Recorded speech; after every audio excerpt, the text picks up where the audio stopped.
Olá, esta é uma videoaula sobre agregação e composição, códigos em Python. Vamos começar. A gente começa com algumas anotações de um centro de saúde que contém fichas de usuários.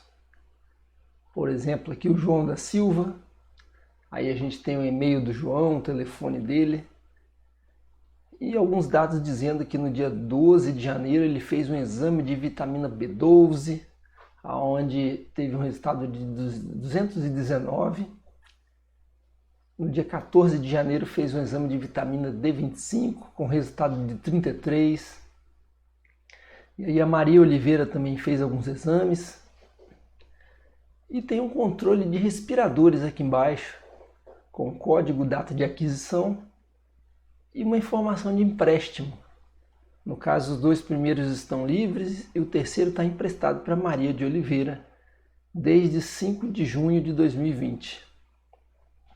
Ou seja, às vezes o que temos para fazer um sistema são algumas anotações e a partir daquilo a gente precisa modelar o sistema. Bom, numa outra aula a gente mostrou como fazer essa modelagem, aonde a gente chegou nesse diagrama, o ML, onde a gente tem a classe pessoa, com nome, e-mail e telefone. Essa pessoa tem uma relação com a entidade resultado de exame, onde esse resultado possui uma data, o nome do exame, qual foi o resultado e qual é a pessoa a qual diz respeito esse exame. A relação entre pessoa e esse resultado de exame é uma composição, porque não pode haver um resultado de exame sem haver uma pessoa vinculada. Já o cadastro de respiradores foi modelado numa entidade chamada respirador, que possui um código, uma data de aquisição, para quem esse respirador está emprestado, é uma pessoa, e uma data de empréstimo. A relação entre respirador e a pessoa é uma relação de agregação, porque pode haver um respirador sem existir uma pessoa. Se o respirador não está emprestado, esse campo emprestado para, ele fica em branco. Existe um respirador sem existir uma pessoa. Apesar do respirador ter sido feito para pessoas, ele poder se agregar com uma pessoa para cumprir sua função. Bom, então vamos começar os códigos em Python.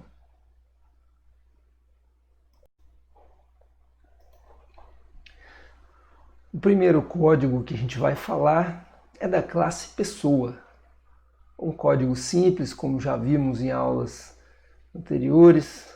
A classe pessoa herda características do db.model, do SQL Alchemy.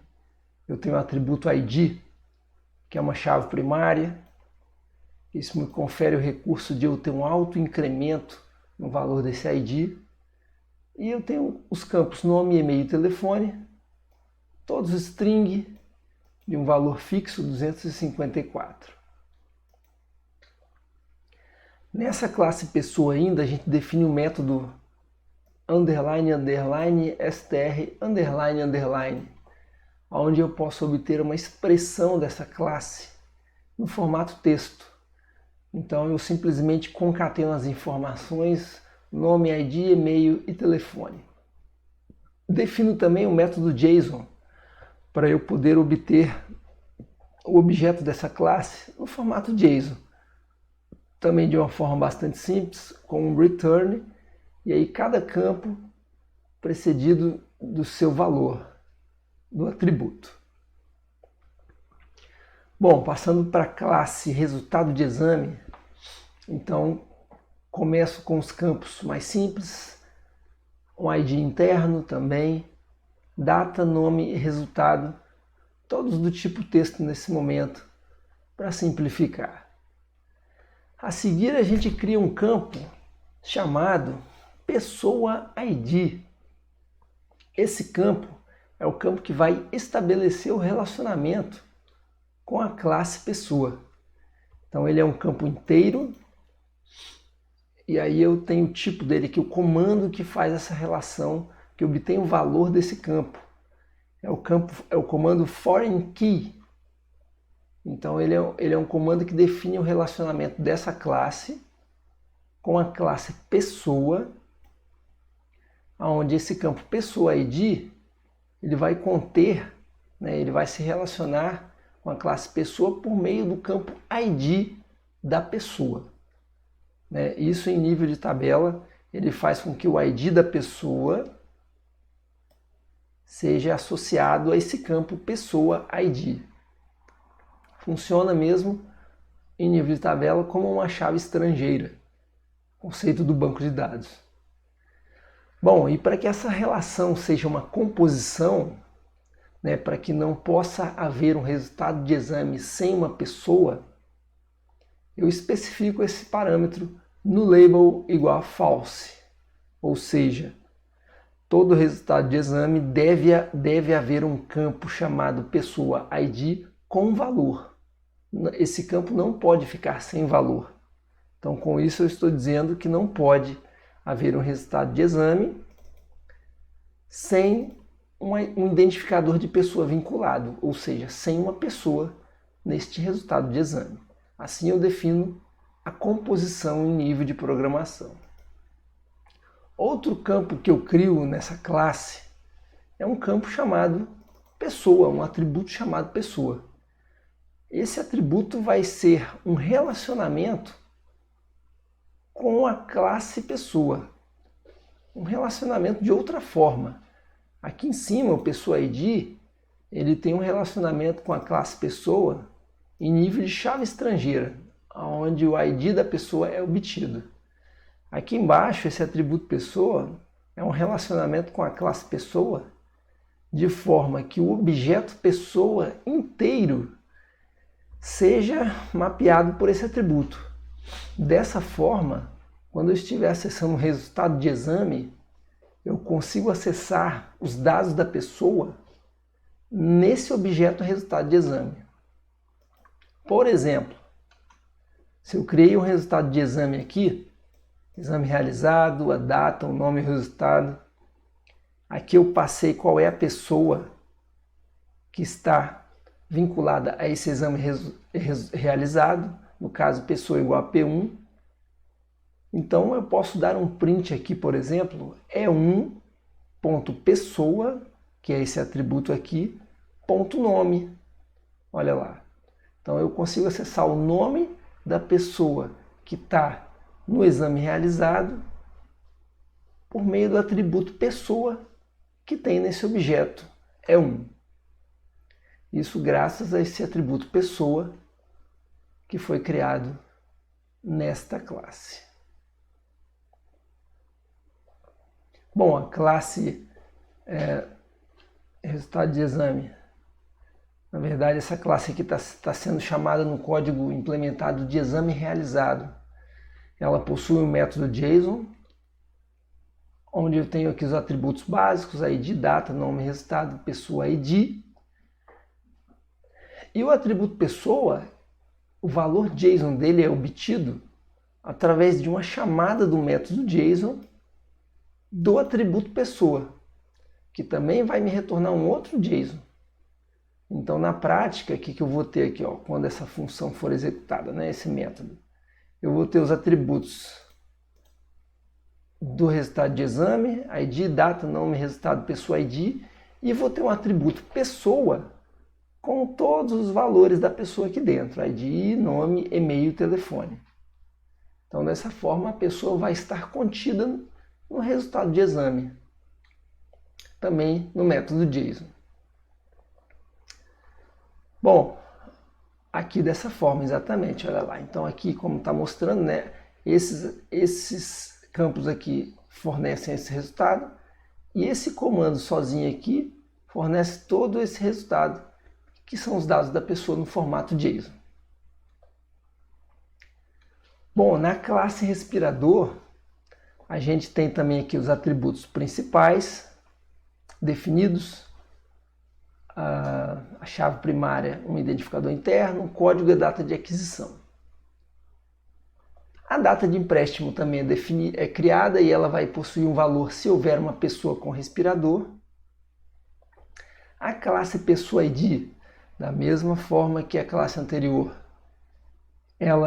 esse campo é criado, esse atributo é criado com o comando foreign key para estabelecer uma ligação com a classe pessoa em nível de tabela. E aqui, olha só, eu não utilizo o parâmetro no label igual a false. Né? Eu poderia ter utilizado o parâmetro definindo no label igual a true, mas o fato de eu não usar, ele vai deixar esse atributo possível de ser nulo, né? Esse é o valor padrão. E aí, como esse atributo pode ser nulo ou não, eu defino uma relação de agregação do respirador com a classe pessoa. Em nível de código, então, eu defino que essa relação é uma agregação.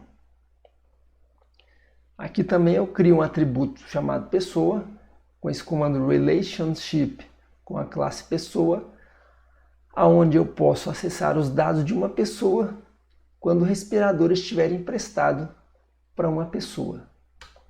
Por exemplo, eu posso criar um respirador aqui, né, informando que vai haver uma pessoa vinculada, e aí dessa forma eu posso, por exemplo, imprimir o respirador.pessoa.nome, ou seja, o nome da pessoa que está com o respirador. Esse acesso é permitido graças a esse atributo pessoa que é criado com esse comando relationship. No respirador eu tenho o método str, underline, underline, str, underline, underline, onde eu retorno as informações do respirador. Essas informações são retornadas utilizando um formatador, né, que basta eu colocar antes da string essa letra F, e aí dentro da string eu consigo colocar os variáveis que serão substituídas pelo seu valor, né, desde que estejam localizadas entre chaves. É uma forma mais moderna de eu concatenar uma string sem utilizar aquele operador mais. Aí aqui tem um detalhe, né? Como isso é uma agregação, então pode haver ou não uma pessoa vinculada ao respirador, ou seja, o respirador pode estar emprestado ou não. Então eu preciso verificar, preciso colocar uma condição aqui, né?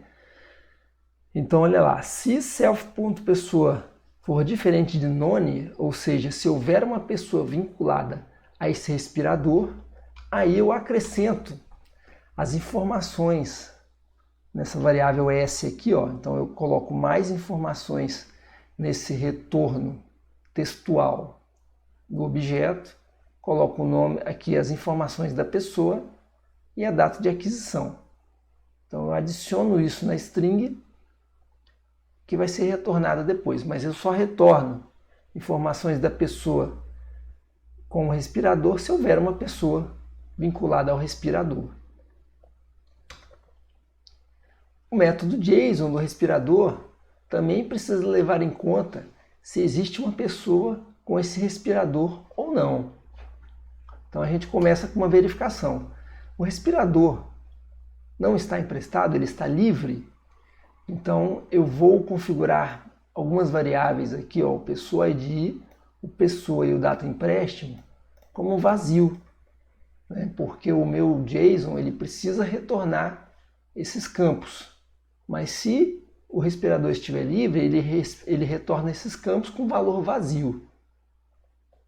Se o respirador está emprestado, eu pego esses valores da pessoa com a qual o respirador está emprestado. O pessoa ID, a data de empréstimo e o valor da pessoa. As informações da pessoa são obtidas acionando o método JSON do atributo pessoa. Então, nesse mesmo código do método JSON aqui, a segunda parte, agora eu dou um return com os atributos da classe, mais essas variáveis que foram configuradas, de acordo com a existência ou ou não de uma pessoa. Na prática, então, olha lá, se eu criar um respirador que não esteja vinculado a ninguém, o método JSON desse objeto vai retornar as informações do respirador e os atributos da pessoa e desse empréstimo com valores vazios. Se eu criar um respirador com uma pessoa vinculada, aí então eu vou retornar as informações do respirador, o identificador dessa pessoa que está com o respirador e os dados dessa pessoa que está com o respirador, além da data de empréstimo. Bom, então esse era o objetivo dessa aula, mostrar os códigos em Python para eu poder implementar as relações de agregação e composição usando o framework SQL Alchemy. Muito obrigado, espero que você consiga implementar essas relações no seu código. E até a próxima!